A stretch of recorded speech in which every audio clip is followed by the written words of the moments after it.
yi muku barka da warhaka da fatan ‘yan uwa kuna cikin ƙoshin lafiya. ‘Yan uwa ana nan ba a cika bayyana abubuwa na alkhairi da wannan gwamnati take yi ba, duk da yake ba a rasa kurakurai to amma kuma yana da kyau ‘yan uwa a rika fitowa ana bayyana alkhairai da gwamnati take yi a cikin wannan ƙasa tamu mai albarka wato ƙasar Nijar. Inda bayani ya fito na cewa gwamnatin Nijar ta yafe wa asibitoci masu zaman kansu haraji gine-ginen su.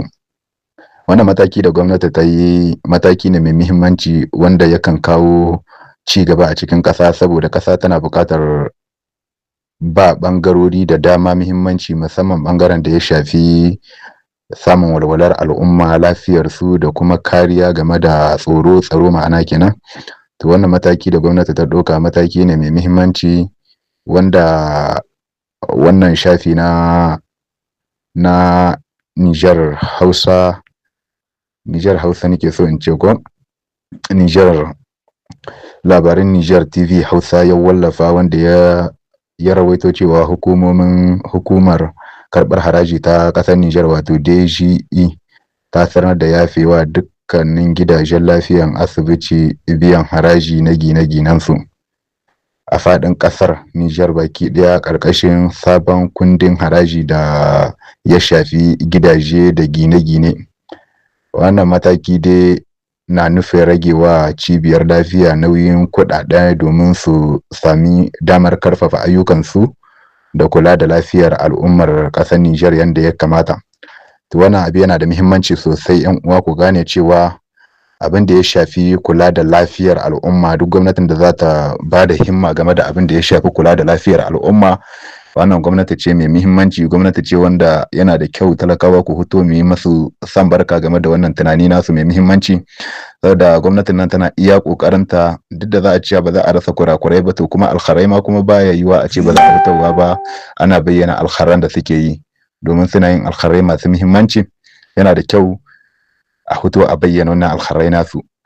Wallahi kula da lafiyar al'umma game da abin da ya shafi ci gaban al'umma cikin ƙasa, idan kaga shugabanni suna mai da hankali akan wannan abu, to shugabanni sai a daga hannu a gode ma Allah, an samu shugabanni masu adalci masu muhimmanci, wanda mutane da yawa suna cewa muna fitowa muna yabon gwamnati sosai, ba magana yabo bane, magana abin da ya dace a yaba ne, da abin da ya dace a faɗi dole a faɗi. Shi yasa kake ganin Allah yana azabtar da mu ta hanyoyin da marasa menene muke yi, abubuwa ne wanda ga sunan na alkhairi sai mu kasa godiya gare su. In ana godiya game da ni'imomi da Allah yake ma dan adam, sai ga Allah yana ƙara mishi. La in ta'azza rabbakum la in shakartum la azidannakum, haka Allah ya ce, idan kuka yi masa godiya sai ya ƙara muku. Shi kuma godiya shine dole abubuwa na alheri sai an huto, ko baka san mutum ka nuna wannan abin da yake na alkhairi ne. Akwai mutane da suke Nijar, baka sanin akwai matsala sai Allah ya jarabce ka da wani abin da ya shafi rashin lafiya mallam.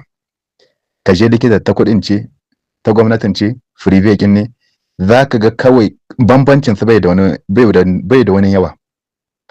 Da kai magana su ma sai su zo su ce abin daga sama ne. To yanzu dai mun ga na sama, ga su sun fito a aikace sun nuna cewa sun rarrage wasu abubuwa, to sai mu gani.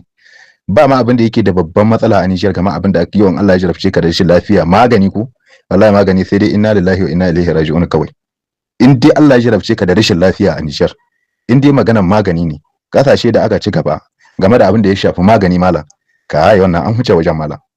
Wallahi magani kamar banza zaka kana dokar shi, kamar banza. Dama abubuwan da ya dace talaka iya gane rayuwa yana cikin muhimmanci shine sai an sassafta mishi game da abin da ya shafi magani, abinci, lafiyar shi da kuma tsaro.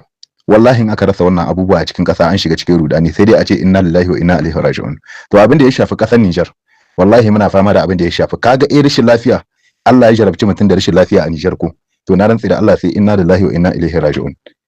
Fara sai ta mana wannan wanda ba komai ba kake ganin shi ko, wallahi sayan shi talaka bai iya sayan shi sai ya kama jikin shi. To kuma ba abin da ya kawo hakan, abubuwa ne wanda to mu dai ba mu iya cewa komai, fatan mu dai shine Allah ubangiji ya kama na dauke cikin wannan lamarin. Kaga abin da ya shafi magani a Nijar ko, wallahi sai dai inna lillahi wa inna ilaihi raji'un. Kasashen da aka ci gaba, malam maganin ka je sai dai ka amshi plaque gabaki daya, plaquean gabaki daya. Amma mu har yanzu ana fama, sai dai a kullo ma magani cikin leda malam. Dan abin da ba su wuce kwayoyi ba, shi ma kanshi irban za tsada. Dala 20, dala 40, dala 40 kin nan kasashen da suka ci gaba suka ba al'umma su muhimmanci, dala 40 kin nan sai ta sayi ma plaquet din paracetamol gabaki daya. amma mu dai kam Niger, amma insha Allah za mu samu sauki tunda akan hanya ake. Ka san aka ce Allah subhanahu wa ta'ala a cikin alkur'ani yana cewa fa inna ma al-yusri yusra wa inna ma al-yusri yusra, duk wani tsanani yana tare da sauki. To amma tsananin da ya shafi magani, Allah ya jarabce ka da rashin lafiya a Niger, kai mun dade muna cikin shi jama'a, mun dade muna cikin wannan tsanani, kuma har yanzu muna cikin wannan tsanani. Wannan sanarwar da ta fito ita ta bamu dama muka meka wannan koken namu. Muna roƙon gwamnatin mu mai albarka da duk wasu masu ruwa da shuni, a ce masu hannu da shuni, masu fada a ji nake so in ce a cikin kasar mu, su leka wannan bangare, a yi kokari a magance mana wannan bangare. Amma likita Niger, in Allah ya jarabce ka da likita, la ilaha illallah, ha Allah na tuwo, visit man kaje za ma visit kudin da za ka kashe ba yan karin kudi bane, balle ka je kasashe da yawa an kaje abin da ya shafi visit, wani operation, duk wannan abubuwan ba wai kudi za ka biya ba, kawai kyauta ne. Kai dai abin da za ka taya ka sai magani ne kawai. Likita ta gwamnati ce, salarikin da ake biyan ma'aikata kawai gwamnati ta kawo komi, kayan aiki da komi, ko aikin da za ku yi dole ku yi aiki, ga lokacin da za ku hawa ku hau karfe 8 ku shida ma 12 ne, wasu kuma su zo su yi ramfulasan ku. Haka tsarin likita yake tafiya. Amma za ga likita, ban san menene manufar da yasa gwamnati take hakan ba, saboda duk abin da za ka gani akwai manufa a cikin shi. Gwamnati ba za ta yi abu ba haka kawai. In ma rashin kuɗi ne, Allahu a'lam, rashin kuɗin ba muna fuskanta, saboda abubuwa dai sai dai a hankali. Allah dai ya kawo mana dauki dai jama'a, abin da za a ci. Wannan ra'ayin kaina ne na faɗi, kuma iya abubuwan da na gani da ido na ne na faɗi. Kuma abinda kai in kana jin bayanin nan ko ƙarya ne ko wane ne, kawai Allah dai bai jarabce ka ba da abin da ya shafi wani abin da ya shafi rashin lafiya, kuma Allah ya kare ka, ko in ce Allah ya kare ku wanda Allah bai jarabta ba da irin wannan abu. Amma wannan maganganun, in Allah ya jarabce ka da rashin lafiya, kai ka ta wannan maganganun gaskiya nake faɗi. Kuma wannan gwamnatin mai albarka tana kokarin kawo sassabci, muna taya su da addu'a Allah ubangiji ya ƙara taimaka musu, saboda suna kokari wallahi, tana kokari.